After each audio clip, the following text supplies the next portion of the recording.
Новините на Сител. Во студиото со вас, Тамара Дичовска. Почитувани, добро утро, ви благодарам што и ово утро Сител е вашиот избор за утрински вести.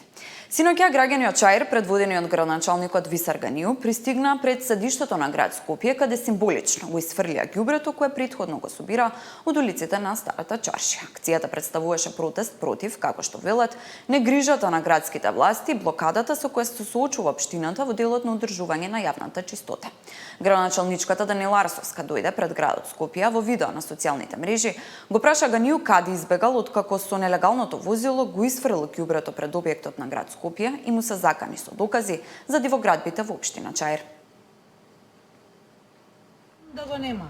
Сакам да ви кажам дека господинот Висар Ганију си собираше прво ѓубрето од дивоградбите и некои фотели, некој материјал, па откако му пишав на Facebook дека нема баш добар планот, нешто сменил со ѓубрево, со повторно нелегално возило, спротивно на закон, дошол пред град Скопје да го истори, се задржал точно, внимавајте, 3 минути. 3 минути. Ако му реков доаѓам, Џон да го нема. Висар Ганију, вики, кај си бе дечка ти? Кај избега, зошто не причека да дојдам? Ја ти ги собирам документиве на тебе да ти ги презентирам за твоите фалсификати, ти бегаш од тука. Ние ќе се обидеме се што е во наша моќ да направиме на сите сограѓани во Чаир што си ги лажал, што си им взимал пари, што си им продавал станови, што никогаш нема да може да ги легализираат, за да си ги наплатат парите од тебе. Некој денар има да им вратиш, што си им взимал на тие луѓе. Сакам да ви кажам дека господин Денеска започнува судењето за предметот адитив, каде има обвинети 37 лица, меѓу кои поранешниот директор на ИСМ Васко Ковачевски, кој е во бегство, како и екс-директорот на РЕК Битола Петце Митевски. Со оглед на тоа дека станува збор за предмет во кој има 37 обвинети лица, расправата ќе се одржи во судницата во затворот Идрисово, информираат судот. Обвинетите преку шема нелегално распишувале и додалувале тендери за набавка на адитив за јаглен за потребите на АДСМ, подружница РЕК Битола и подружница РЕК Осломеј.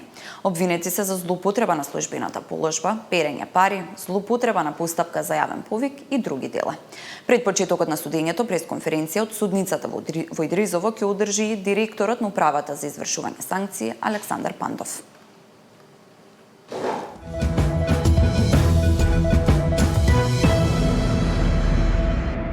ВМРО-ДПМН на синокешната седница на извршниот комитет утврди 25 кандидати за градоначалници на предстојните локални избори.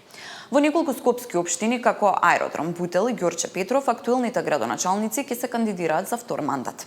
За град Скопје се уште се прават анкети и анализи, во игра се повеќе кандидати, меѓу кои и министерот за локална самоуправа Златко Перински и градоначалникот на Кисела Вода Орце Ѓоргиевски.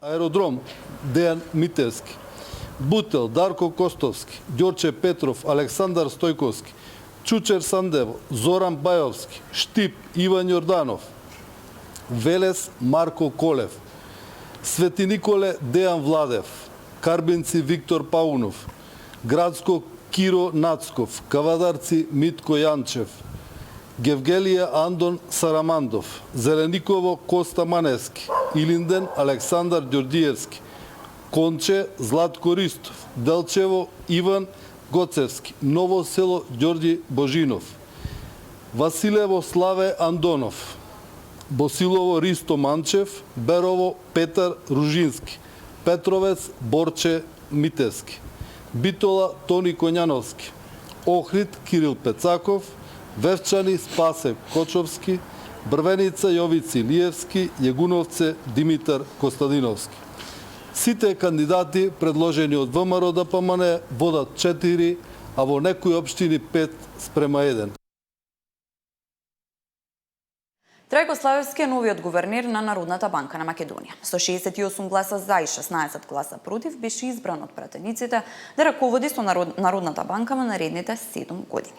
Славевски е професор на економскиот факултет во Скопје, но и претседател на Советот на град Скопје. Предходно беше министер за развој и министер за финансии во претходните влади на ВМРО-ДПМН. Опозицијата не го поддржа Славевски, бидејќи смета дека станува збор за партиски кадар, а не за експерт кој треба да биде на чело на НБРМ. Денешниот предлог е член на орган на политичка партија, барем она последно што имав прилика да го видам од веб страната, односно актуелен член на извршниот комитет на владеачката партија, што е невиден преседан, а секако и своевиден пропуст од страна на предлагачот, претседателката Гордана Сијановска-Давкова. Зарем е можно на една ваква битна функција истата да се води по партиски, а не по професионални критериуми? И самата во неколку наврати има изјавено, со што преку овој предлог гледаме дека веќе се побива. Како прва жена председателка, вели Сијановска, жестоко се залагам за повеќе жени на највисоки функции и посветена сум на реализација на овие заложби. Имаше прилика, овој пат меѓутоа не ја искористи. Кога зборуваме за Народната банка, сите се согласуваме дека станува збор за институција од клучно значење, чувар на монетарната стабилност и довербата во финансискиот систем, и токму затоа изборот за нејзин гувернер бара личност со неспорна стручност, интегритет и искуство. Професор доктор Трајко Славевски не само што ги исполнува тие критериуми, тој е меѓу ретките во нашата држава кој што и ги надминува. Докажан економист, универзитетски професор со децениско искуство, автор на бројни научни трудови и човек кој што ужива кредибилитет не само дома, туку и во меѓународните финансиски кругови. Собранието го ратификуваше договорот за стратешко партнерство со Велика Британија. Доби 76 гласа за, само 6 против. Иако опозицијските пратеници од СДСМ беа најгласни за според нив спорниот договор, тие сепак се воздржаа од гласање. 6 гласа против ратификацијата на договорот беа од опозицијската левица. Според пратениците на СДСМ не станува збор за ексклузивен договор, туку за политика, преку која Велика Британија дава заеми на помали држави. Власта пак е убедена дека е историски договорот. Ова не е договор што создава нешто единствено или стратешко поинакво за Македонија. Ова е дел од стандардна финансиска рамка што им е достапна на многу држави и нема карактер на ексклузивна или стратешка соработка. Токму затоа, овој документ не треба да се представува како историски успех или пресврт во нашата економија. Напротив, тој е дел од еден поширок процес на задолжување. Овој договор е составен од два документи. Едниот е економско-финансиски и едниот е политички. Тоа што е важно е дека со овој договор ние се зацртуваме на мапата на светот. Не е сеедно кога вие разговарате со било која трета страна, а кога до вас ги имате двете најсилни земји во новиот демократски поредок. Ние имаме стратешко партнерство, повторувам, со Соединетите Американски држави и од оваа вечер кога ќе го ратификуваме овој договор во македонскиот парламент, ние ќе бидеме стратешки партнер и со Обединетото кралство. Со оперативен план од 40 милиони евра ќе се вработуваат 16.000 лица, најголемиот дел млади. Владата ќе дава и неповратни средства до 10.000 евра за невработени лица до 29 години за започнување бизнис. Во план е вработување и на 400 пожарникари. Владата ќе дава по 10.000 евра неповратни средства на млади невработени до 29 години да започнат сопствен бизнис. Ова е една од мерките од владиниот оперативен план за вработување, вреден 40 милиони евра и кој треба да опфати над 16.000 граѓани.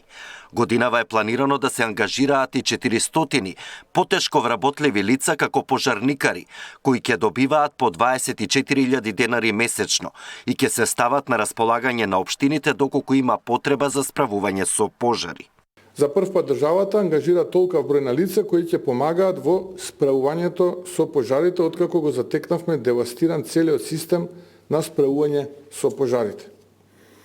На овој начин се подготвуваме за предизвиците кои следат ова лето и ги превземаме активностите со кои ќе бидеме подготвени. Што се однесува до мерките за млади, очекувано е од вклучените лица околу 65% да бидат млади до 29 години. Особено затоа што сите мерки се креирани првенствено да ја опфатат оваа категорија, а при тоа постојат и такви мерки кои имаат за цел посебно да ја таргетираат оваа група на граѓани. Младите се ставени во фокусот со цел да се спречи одливот на мозоци и работна сила. Мерката самовработување на млади е надополнета со две подмерки, а зголемена и помошта од државата. Мерка поддршка за самовработување која се однесува на невработени лица со минимум основно образование да започнат собствен бизнис. Висината на финансиската поддршка изнесува 7.000 евра неповратени средства за започнување на бизнисот, што е за 1.000 евра повеќе споредено со претходната година. Новина од ова година е подмерката поддршка за самовработување на млади невработени лица до 29 години, при што висината на финансиската поддршка изнесува 10.000 евра неповратени средства за основање на бизнис. Овој износ е рекорден до сега и е точно таргетиран за млади до 29 години, со цел да се мотивираат својот предприемачки талент, предприемачки дух да го реализираат во нашата држава. Лицата за да ги користат мерките треба да бидат евидентирани во Агенцијата за вработување како активни баратели на работа. Според оперативниот план за 2025 владата ќе доделува младенски додаток за до 23 години за вработени во областа на производството во висина од 3.000 денари, како и поддршка за вработување на лица со попреченост, а ќе се поттикнува и практиканството. Има и програми за повеќе обуки, меѓу кои за возачка, странски јазици, компјутери, кои се однесуваат за долгорочно невработени корисници на социјална помош и други загрозени категории, со цел овие лица со низок степен на образование да имаат побрз и подобар пристап до вработување. Александар Динев, Сител телевизија.